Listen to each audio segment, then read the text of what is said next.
Good afternoon. I'm Brett Perlman, and welcome to this week's edition of the Center for Houston's Future Leadership Webcast Series. Through these conversations, we are building on a framework of leadership in times of crisis, looking at how leaders respond to complex and systemic challenges such as this pandemic. We've discussed the phases of a crisis, how the framework of adaptive leadership helps us move from a response to an unfolding emergency to mitigation and recovery, and then to use the focus and energy of that crisis to transition to new ways of working and thinking. Our first three speakers, Angela Blanchard, Judy Lee, and Senator Kirk Watson, helped us to understand and examine the role of authority and leadership and the importance of trust and communication. We then turned to public health experts to understand the transition from emergency to recovery and to look at what we've learned and what we must change in the adaptive phase of the crisis.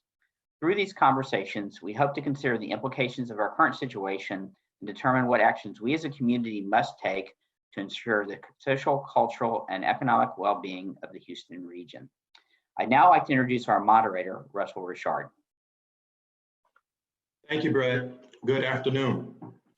I'd like to welcome everyone to today's webcast. Thank you for tuning in. I'm Russell Richard, Vice President of Leadership and Engagement with the Center for Houston's Future. The center was established in the year 2000. This year is our 20th anniversary. The center works to convene business, government, and community stakeholders in fact-based strategic planning and collaborations on issues of the greatest importance for the future of the Houston region. I'd like to take a moment to acknowledge the center's leadership alumni on the webcast today. Thank you so much for your generous support of the center and our work. For those who'd like more information about the center and our leadership forum, please contact me or visit our website, futurehouston.org. Our next leadership forum is scheduled for September 24th of this year. The class is already half full, so please contact me soon for more information about the program and registration. Today is the sixth in a series of webcasts. However, today's webcast is a little different. Today we have two guests, and both guests are alumni of the Center's Business Civic Leadership Forum. Also, we'd like to make today's webcast a little different by engaging our audience to participate in the discussion with our panelists. We do realize that many of you on the webcast today have joined previous webcasts, and we'd be delighted to hear your thoughts and ideas. In fact, to get things going, I'd like for you to use the chat feature in your Zoom app to answer this question. And the question is, what do you think about the reopening of the economy? Have you returned to work? How's it going? And what are some of the challenges and concerns that you've encountered during this first week? As you think about that question, I'd like to introduce our guest today, Sandra Wegmann and Dr. Robert Hausmann. Sandra Wegmann is a strategist with more than 15 years of experience in nonprofit and philanthropic roles, including work at the Center for Houston's Future and Episcopal Health Foundation. She recently founded Wegmann and Associates, a consultancy that helps leaders, groups, and communities to deliver on their social impact goals. Sandra has a master's degree in public affairs from the LBJ School at UT and received her certification in Emergent Learning from Fourth Quadrant Partners. Sandra, welcome. Thank you, Russell. Dr. Robert Hausmann is an internationally recognized professor, consultant, and former senior executive and author focusing on leadership and large-scale change in complex systems. He has 20 years of experience advising senior leadership in public, private, and nonprofit organizations. His work has emphasized improving performance outcomes of organizations working in unforgiving social and political environments, and environments rich in complexity, where the scale of consequence can be catastrophic. Dr. Hausmann's current research focuses on learning and innovation in domestic and global systems. He advises doctoral students on leadership and healthcare. Dr. Robert Hausmann. Robert, Sandra, thank you very much for joining me today. It's great to have you on the webcast. Thank you for the opportunity, Russell. Thanks. Great to be here. Appreciate you asking us to be here today. Wonderful. Well, as I mentioned, today's webcast is a little different. We have two guests. And also, we want to engage our viewers to engage in the discussion with both you and Sandra, Robert. And as a reminder to our viewers, please use your chat feature in your Zoom app to respond to the questions that I pose to both Sandra and Robert, and any thoughts and comments and ideas that you might have about what you hear. Okay, so why don't we get started with our first question? And my first question is, what have we learned from previous webcasts about leadership and crisis?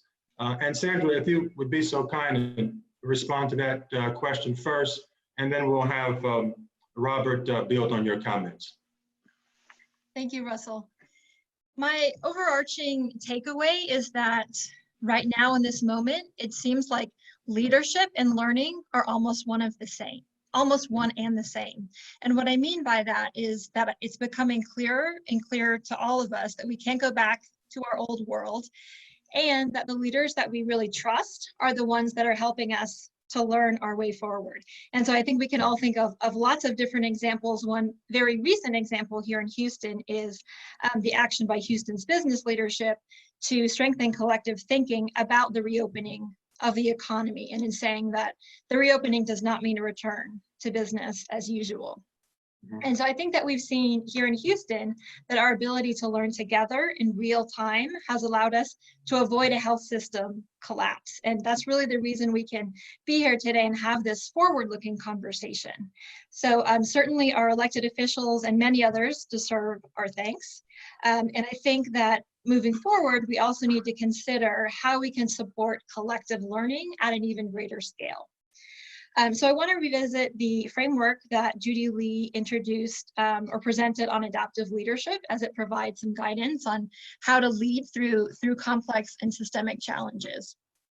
And so I think one of her key points in explaining the framework is that she distinguished between technical challenges, ones that have a known solution or can be addressed with existing knowledge, right from adaptive solutions for which there are no known solutions. So adaptive leadership requires experimenting with new behaviors and new mindsets, and it supports collective learning as a strategy for moving forward. So just a few key points that I'll bring back from Judy's presentation, because they're really relevant right now. And one of them has to do with the timing of the adaptive phase within a crisis. And so when she spoke earlier in the spring, we were in the emergency phase. Right now, because of the work in avoiding a health systems collapse, we may be straddling the emergency phase and the adaptive phase. And the adaptive phase is really the moment in which we are most amenable to change. So this is an opportunity, and what leaders can do to support others through this period, among other things, is really acknowledging the loss involved in change, and at times really applying some pressure so that we can move towards our desired changes. So from there, I want to transition just a moment and talk a little bit about emergent learning, because it's very compatible with adaptive leadership in that it provides a framework for moving forward on complex challenges. And at its essence, emergent learning is really about deliberately experimenting and strengthening collective thinking over time. And I know that we'll be able to get some thoughts and engagement around experimentation today, because my colleague, Dr. Robert Hausmann, has written quite a bit on that as well. So I want to give a formal definition of emergent learning, because it may be new to some, and that is, it is the disciplined attention to insights that emerge from collective work and the deliberate application of those insights to improve future work. Emergent learning was developed by Fourth Quadrant Partners after years of research and practice, including successful use with the United States Army over decades. And so I think it's helpful to extend this conversation thread around collective learning right now, because of the extreme challenges that we face that really demand, again, massive experimentation and rapid learning. And we've seen in governments all over the world that they are, essentially using data-informed trial and error to try to move forward. And this is made even more confounding by the fact that our path is changing all the time. So I want to move back to today's question, which is, how do we lead into this next new normal? And as we think about some of our near-term steps, I think it's really important to keep a line of sight to the questions that were raised by both Dr. Linder and Senator Watson in terms of specifically how do we create equitable outcomes in the long term here in health, in the economy, and in other areas, and particularly through community-based approaches in public policy. Thank you, Sandra. I appreciate that. Robert, before you respond or build on some of Sandra's remarks, I want to remind both of you that we've got some chats coming through, and some of which we may want to address. But Robert, would you please build on Sandra's response? Well, thanks. I heard a little echo there, so not sure that's me or not. But thank you so much, Russell, for asking the question. And I do see it's so fantastic that we have so many people from past leadership forums who are on here today. And I can see from the participant list that we have friends and former leadership forum mates, fall of 2014, still proud to be a member of that. And I think as we're learning from how people are feeling, right, coming into this, going back to work, what does that mean? I think as I listen to Sandra talk, it really is about learning. And I think we're in a really fantastic opportunity, if we really pay attention, to think about what is it we're learning in this moment. And what I learned as I went through, and I've been, on my calendar every single Wednesday and Thursday for the one, paying attention, and it's the conversation that you all have been able to convene, really about how to lead into what I heard called the new normal. I believe Dr. Burwinkle was talking about that. I think about it as the next normal, because this isn't the last time we're going to go through this. And so if I really step back and think about the big picture of what have we learned over the last 6 weeks as you guys have been convening these webinars, is how do you mostly see the situation right now? Is it a problem, or is it an opportunity? And I think as we, I know that we have some very positive, glasses half full type of people, just looking at the list of people who are on the chat today. But I think this is an important question, because certainly as a problem, it's one that we have to work through and solve. And I think when we bring that adaptive leadership model into the equation, it's so important to think about this opportunity that we have to learn. And so if we have a problem, it gives us, and I love Betsy's point, yeah, absolutely, you hedged, right? But absolutely, it is both. But how you approach it as a problem or an opportunity, I think is really going to be key as we move forward. And so what I learned from Angela Blanchard was that not everything will and should come back. There is no return to normal. If you think back to World War II, the return to normal after World War II wasn't a normal. In fact, we had some huge opportunities that were created in that. For example, the increased women's participation in the workforce. And after 9/11, right, there was no return to normal. It reshaped transportation and security policies, right? Both for the better and for so challenging. And I see some of my colleagues who are in that industry who can probably share the learning that has occurred in the 19 years since that. And the SARS outbreak changed people's attitudes towards shopping and consumption. And so this COVID-19 crisis, I think, leads us to what is the return. And that new normal, or next normal, as I'll talk about it, I think is really what we make of it. And so the next point I wanted to talk about here at the beginning is that, as Judy Lee was talking about adaptive leadership, it's our obligation right now, every leader in the community and everyone who's on the line here today, right, is going in and saying, what do we do, to exercise our leadership? And I think a lot of that has to do with the point that, Sandra, you made around experimentation. And so how do we do that? Well, we need toolboxes. Dr. Burwinkle talks very specifically about the frameworks for getting back to work and learning safely with this disease, and COVID being part of our everyday life. And so we have to have toolboxes around collecting data, tracking, evaluation, monitoring, and measuring. We have to have those toolboxes so our businesses, the gyms and the beauty salons and the barbers and our healthcare institutions, our educational institutions are able to have a framework for what's next.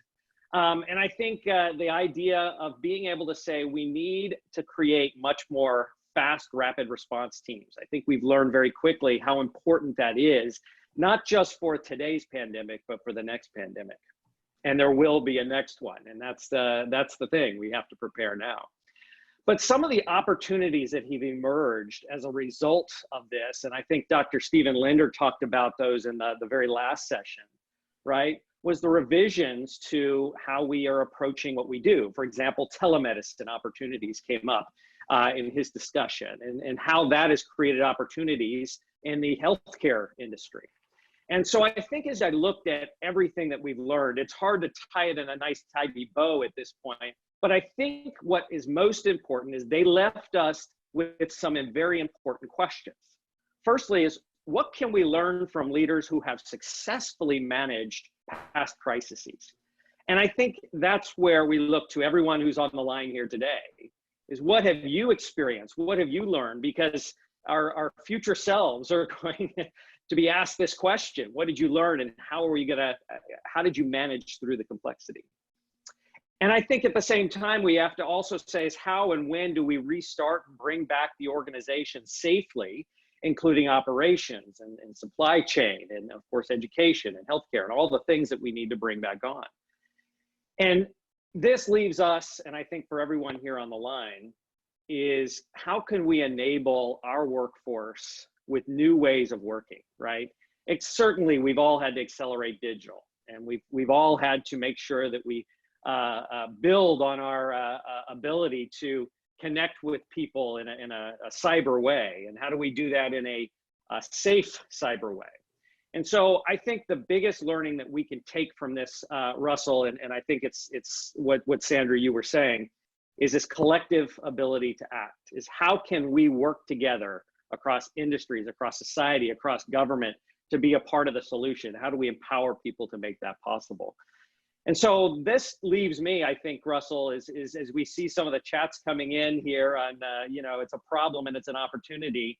The question is, what do we do tomorrow to really bend to a different future? We can't predict what the future is going to be, but what do we do, the small things that can make a big difference every single day? So Russell, thanks for asking that question.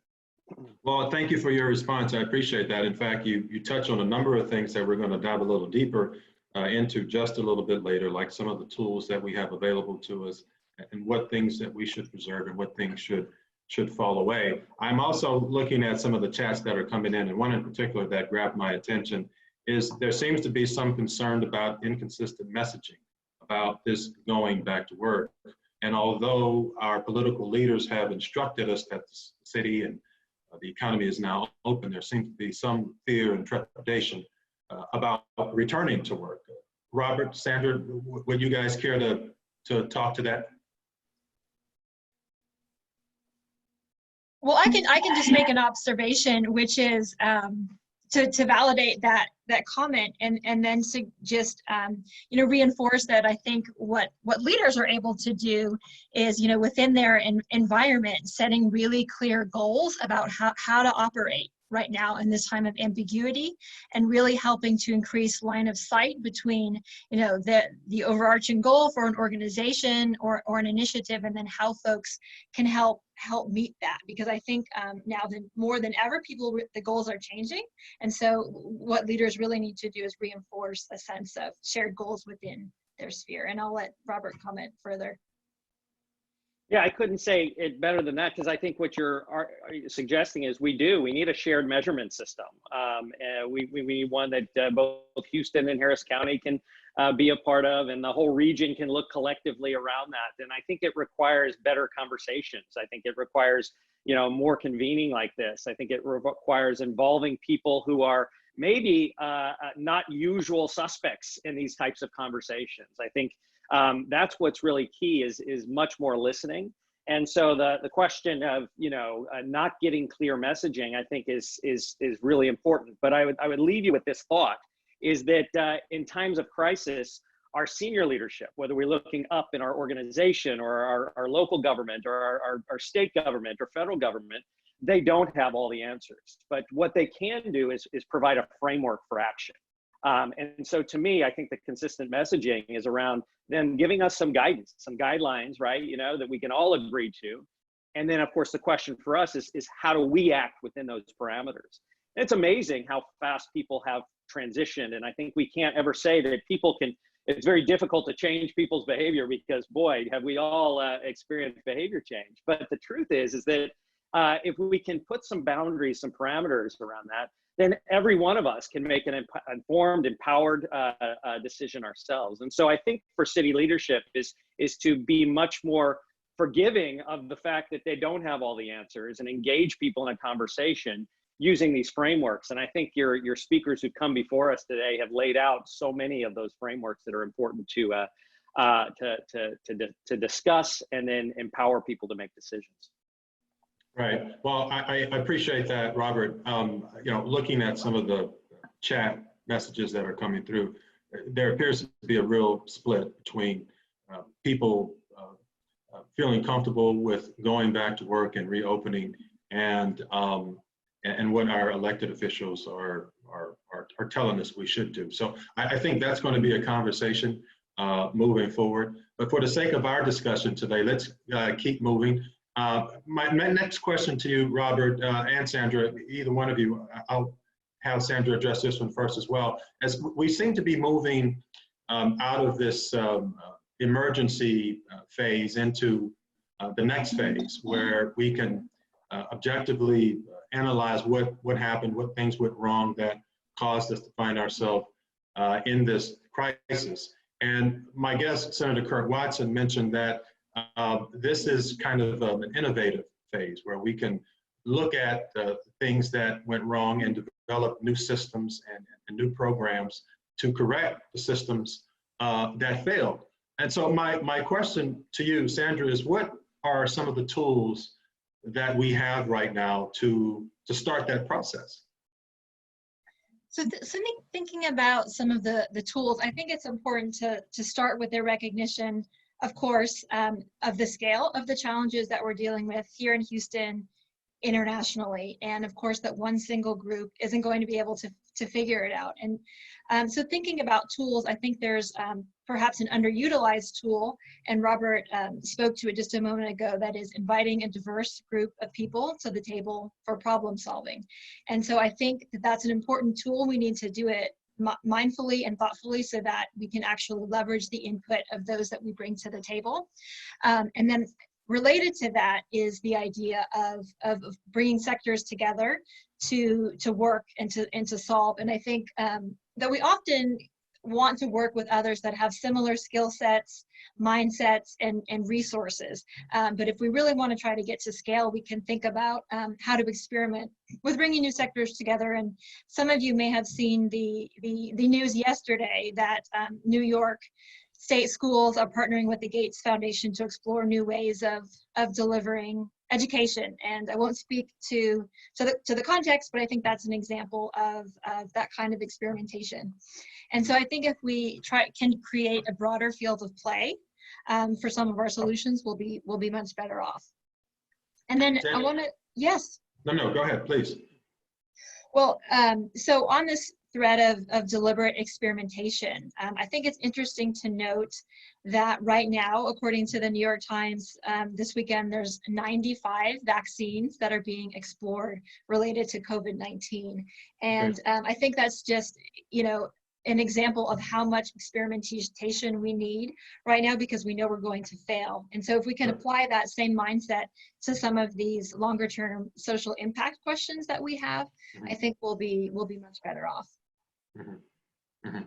Well, Sandra, you touched a little bit earlier on emergent learning. Can you help us understand a little better how adaptive leadership is compatible with emergent learning? Yes. So the critical piece here is that they're both platforms for moving forward on complex and systemic challenges, and they share quite a few things in common, but a few really directly related to our conversation right now are, the ideas of experimentation and bringing a diverse group to the table. Okay. Now, Robert, you and I had conversation last week or so, and you shared this wonderful chart, this model.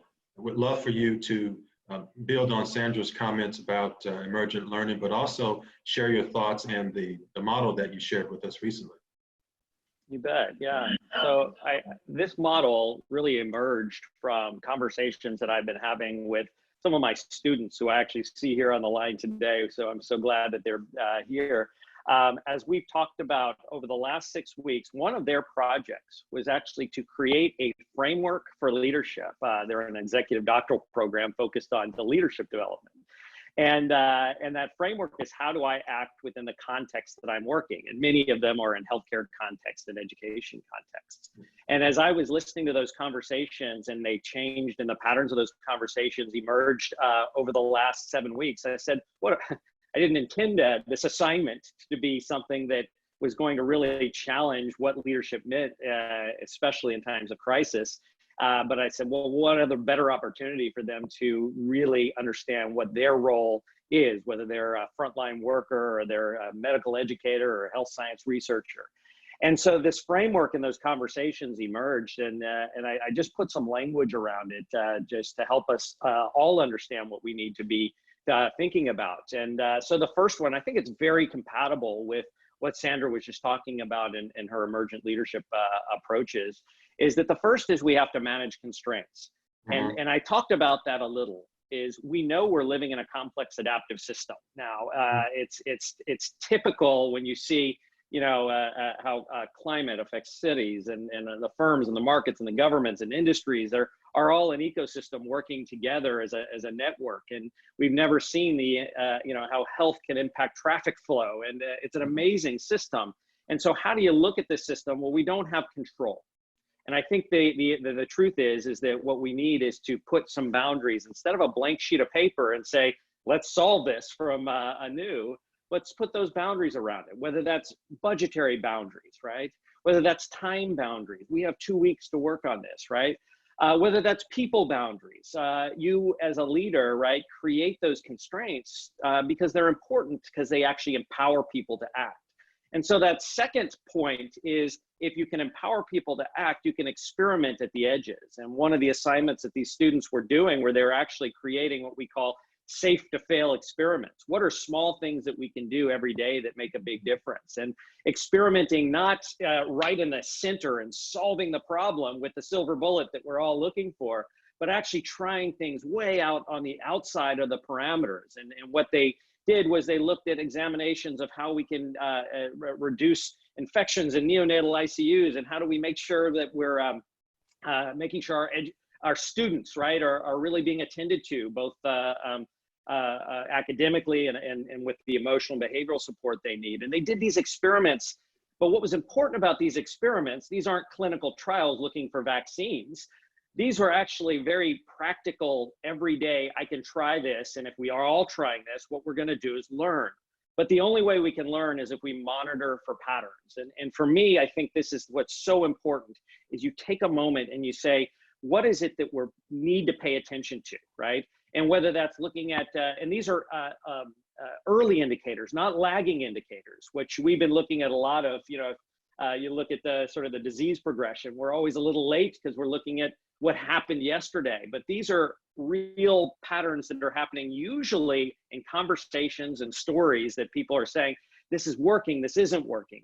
And so we were able to really systematic about saying what works and what doesn't work. And we learned both from education, what works in adaptive education and online learning and engagement tools. And we learned in health, what's working and not working from a telehealth perspective, from a reliability perspective, from just the pandemic response perspective. And it came from patients and students, and often those were the people that we didn't always listen to before. And the last point that I think come to is this: you have to exploit the learning. And I use that word exploit in a very intentional way, is you have to be impatient for action and optimistic about what's going to happen in the future. And that exploitation means I rapidly learn, and what do? I go and I try something that's under this next normal, and I see what comes back. And for me, I think this pattern of how we work is so important, is that now we have a set of tools, right? These are the types of tools. They're around experimentation, and they're ways in which I think we need leaders to really start feeling empowered, where they can try things that we haven't tried before, because that next normal is going to be very different. And some of the organizations that we know of, many come from crisis. And I think we're going to see that pattern emerge both in healthcare and likely in education, which I'd love to talk about a little bit more later. Sure. No, and I appreciate that, Robert. That really helps us to think about how we move forward. My first guest, Angela Blanchard, mentioned that not everything should be preserved. There are some things that should fall away and some things that we should not try to hang on to. And as we reflect and learn, we will develop new ways of doing things, new structures that will help us to emerge. Now that we understand some of the tools that we can use, can you both, Robert and Sandra, comment a little bit on what should be reimagined, and how do we work toward building what tomorrow should look like? And I just want to make a comment, Russell, about the chats that are coming in. I am, trying to scan them, and I'm really appreciating what people are writing in, and they're sharing a lot. They're sharing some challenges, and some of the challenges are unique. And that's why I typed in that question, what do you need from leaders right now? Because I think we have an opportunity to learn from people on this call, speaking to some of the chats that said, I'm not quite clear on what I'm hearing from my leaders. So I just wanted to let folks know that we are trying to monitor as panelists as well. But Robert, if you want to go first on that one, I'd be happy to follow. Yeah, no, absolutely. And I think even the questions that we're generating here are as important as the answers, because I think as you ask these, we're going to really find that the toolkits that we need for tomorrow are a little bit different than what we've had today. And so I think the questions that you have, like Mark has just said, is can we lose traffic, right? What do we come away with in a way where we really see a positive difference? And I think those of you who said you see it as an opportunity, right? We're right into the thick of that. So to answer your question very specifically, what kind of tools do we need? It's data, it's empowerment, it's leadership, and empathy. I think data is so key right at this moment. And of course, what do we need? We need realistic, reliable data, and the colleagues that came before us today are in the thick of trying to make that a reality. I follow the Institute for Health Monitoring and Evaluation up in University of Washington, and I look at that data, and the richer that data is, the more I understand, right? And I think that's what we need to seek to understand. And I think for me, as you look at data, what that does is empowers people, right? It gives them, if you can give that to them in a digital form where they can go and make better decisions, whether that's about their own health, whether that's about the antibody testing, whether that's about vaccine development, whether that's about healthcare capacity. It's so important to have accurate data. And so to me, that allows us to be empowered as leaders. And that's where the question that you said is, where are the leaders? And what kind of leadership do we need here? And I think the answer to that is empathetic leadership. Those who listen, those who are in a place where I'm paying attention to some of the people that we wouldn't have normally listened to. And then, so what does it look like? And I think for you is that, my interest and my expertise is mainly in education and healthcare. And so I'll speak to those, but I think that the database and the tools and the metric system, it needs to be very multifaceted. And so I'll speak to a little bit what I know very quickly, and then suggest that, there are other things that probably that I know have to be integrated. But the first is, if you look at education. As a professor in the College of Education and College of Medicine at the University of Houston, we have rapidly seen distance learning and broad adaptation of adoption of technology and difference in classroom versus online learning. And that's going to be a huge impact going forward. And I think for higher education in particular, we have a very big challenge to find out how do we make sure that we're continuing to graduate people, seniors that are connected to resources, and of course, how do we do that when hiring is down? And so we have to make sure that we are creating the highest impact university settings that we possibly can. And I think that's going to be a huge local university, U of H, Rice, are going to have to really adapt for that new normal. And I think the opportunities are great for higher education. And I think the big key there is going to be really around this idea around interdisciplinary learning. I think that's what's going to come. We're going to have models where degrees are different, more interdisciplinary, more strategic. They're really looking at how do we learn from each other, whether it's looking from medicine to engineering, to mathematics, to social sciences, is really an interdisciplinary approach. And so I think that's going to be a new tools kit that we need coming out of education. Then the second point, and I think for me, is that as we move forward is in healthcare, is what have we learned? We've learned about healthcare delivery, and we've learned so much about it. We've certainly learned about how we need to be prepared to be able to stretch to capacity.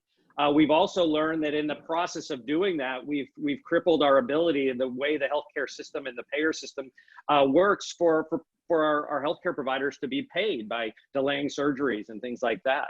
And so we have new models of telehealth, right? And I think that that's going to be a new part of our, you can't take it away now that we've all had it. But more than anything, I think the workforce in healthcare needs to be prepared for pandemic responses. I think they need to grow quite a bit. And if we can learn, we're going to learn much more about precision quarantine and surveillance systems and what immunity certificates and what it is that is going to emerge is going to really be an incredible thing. And so for me, the toolkits in healthcare are around what are the opportunities that we learned in this, in this very short period. And the last point I'll make, because I think there's, certainly around transportation, which was brought up, I think, earlier before, right? The idea of transportation. I think any tool that we have that empowers the worker, the driver, the patient, the student, those are the types of tools that I think are necessary right now. Empowers people to act within the case, within when you're living through uncertainty. And so I think that's what's going to be so important. And the last point I'll make here is I don't think we can forget all of the social parameters that are so important in today's context, because we know that child abuse and maltreatment has gone up. We know it happens during disasters and stressors like this. And so we have to be able to have better measurements and better systems to be able to deal with both physical and mental health. And I think the Baker Institute is focused on that recently. And then, of course, anxiety, depression, suicidality, these are things that we have to be able to really focus. And when COVID-19 diverts our attention, the healthcare system, right, needs to be able to, not let that go as well. So these are the things I've been thinking about. I don't know that that answers your question, but if I just put it into one word, I'd say data, well, two words, data and empowerment. Okay, well, Sandra, would love for you to build on those remarks if you'd like. Yes. Yes. So, and I think one thing, as a preface too, is it could be helpful as we reimagine to think about what we've started doing during this crisis that we hadn't been doing before, or what we've discovered and what we might want to keep doing, because I think that will give us a clue as to what we value and what we might be able to let go of, because I think the letting go is going to be really, really important.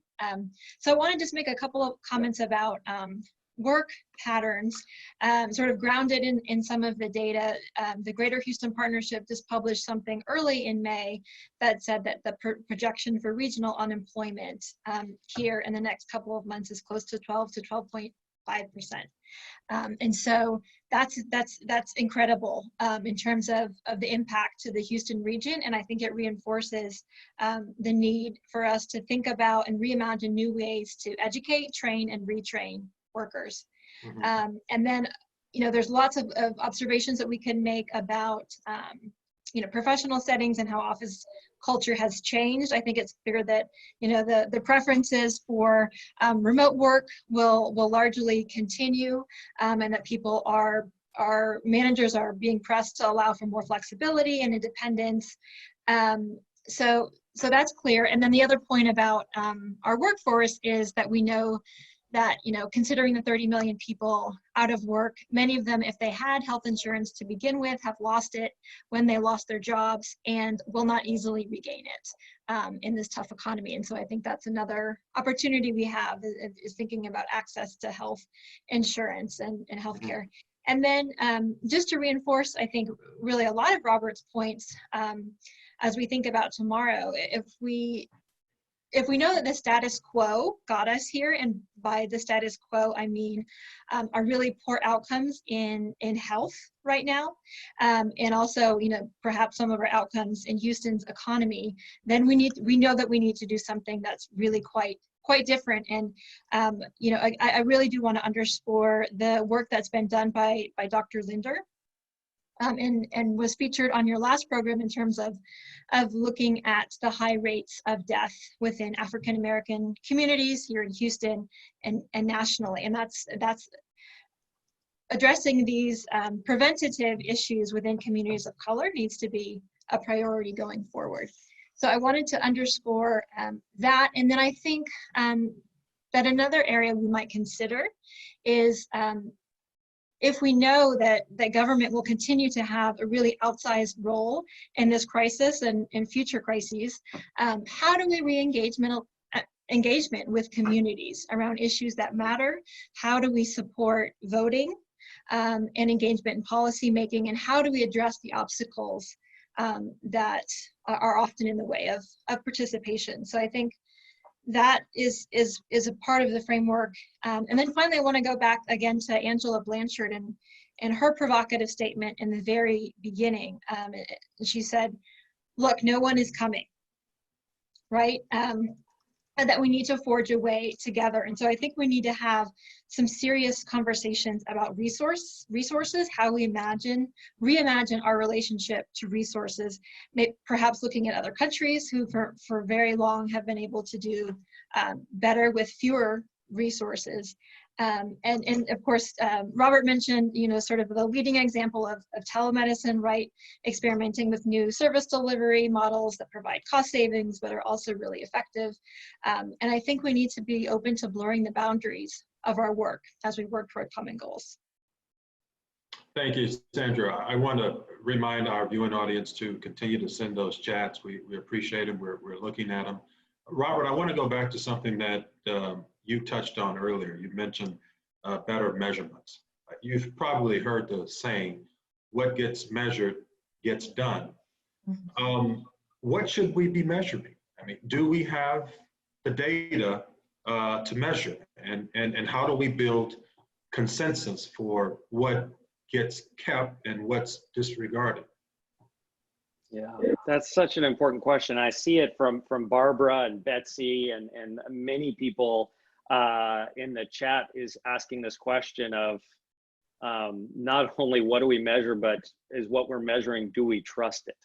Do we trust the sources? And I think for me, it's so important to be able to have valid and reliable data. And your researchers who come before us have been very critical about making sure we have that. So I think there's really sort of 5 areas of measurement that I think are important is sort of disease indicators, right? And whether it's the IHME model or the UT Health model, or is being able to understand those. And if you look at any indicator, if the first is disease, you have to look, every measurement system has to have both intensity and the shape of the shock, right? So if you look at the disease indicator, I think you asked the question and you kept asking, and I think it is so important, is how do we know we've hit the top, right? And the shape of our measurement systems is as important, because what we know is we're at the top, but we're at a plateau, right? And so I think the disease indicators are so important to understand the intensity and the shape so that they are as predictive as possible. but they also change quickly. And we saw that just happen this week, how the disease indicators changed and the numbers changed. So the first is around disease. The second is around economic indicators. And the same thing, the intensity and shock of the shape, right? Is it a V recovery? Is it a U recovery? Is it an L recovery?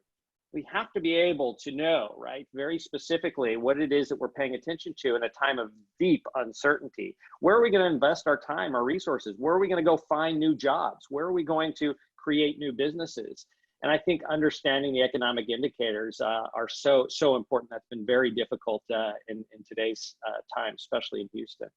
I think we need sector indicators that are better, right? You know, looking at aviation and transportation, and looking at education, looking at healthcare, and looking at sectors as a collective. So we know whether healthcare is down by 200 billion, or is it, you know, how do we know how to support them? Looking at small business sector in particular, which leads to our economic indicators. So that's the third sector. I think having company indicators, and this is organizations who are paying attention to their data, and they're actually, when we look at the measurement systems, they're looking at not just, you know, bottom line, right? But they're also looking at the impact this is going to have on their workforce. A lot of companies forget that when we do have layoffs, we end up with this bathtub of skilled workers in our industry or in our business. And so being able to be very clear on our company indicators. And lastly, I think, and this is the point that Sandra, you've been making all today, and I've learned so much from you as you shared this, it's around community, the community indicators. What do we collectively, and I think the Center for Houston's Future has really made that a priority. What are we as a community in our environment? What are we collectively measuring? And so to me, without being able to say specifically in each of those areas, because I think we can go back to the webinars before, it's inside each of those: disease, economic, sector, company, and environment / community. I always say you have to have a shared measurement system, and that requires convening conversations. It's not just dashboards. It's having a dashboard, looking at it, and having a conversation about what we're seeing, because data, right, and normally is very lagging. And so the last point I'll make around this, the data that we're missing, what should we be measuring, is in the stories of humans that are out there working every day, whether that was a student, whether that was a healthcare worker, whether that was a teacher, that data, those are the stories. And if we're not systematically collecting what they're learning, right, 18 months from now, we'll be asking ourselves, what did we learn, right? And so I think that's so important, is to have a shared measurement system and have a community conversation that allows you to say, these are the things that are important, and we're going to keep tracking them collectively, even when times of peace. Okay, well, Sandra, I'm going to give you the last word today. Well, thank you once again, Russell, for the opportunity. And I really do applaud the Center for Houston's Future for this series and bringing folks together and sharing ideas at this time. So we just have a moment left. And, you know, I think I would say, number one, harking back to our time, Russell, 10 years ago when we did the scenario planning process, I mean, it could be interesting to look at community indicators in conjunction with scenario planning. Sure. But I also think that it's really important, and I put this question in the chat, is you know, what could this dashboard, this new set of community indicators make possible for the region in terms of collective action? And so I love that you're starting early and getting some input on that. And if folks want to respond, you know, in the last moment, I would love to see that. But that's really how I want to leave it. And thank you very much. Well, thank you, Sandra, and thank you, Robert. We appreciate both of you joining us on the webcast today. I want to also thank our viewing audience for joining us today and on previous webcasts. Next week, we'll have Professor Stephen Predigo from the University of Texas LBJ School of Urban Lab, and he'll be talking about his view on what the state needs and what the state should look like going forward. I'm Russell Richard. Good day, stay safe, and be well.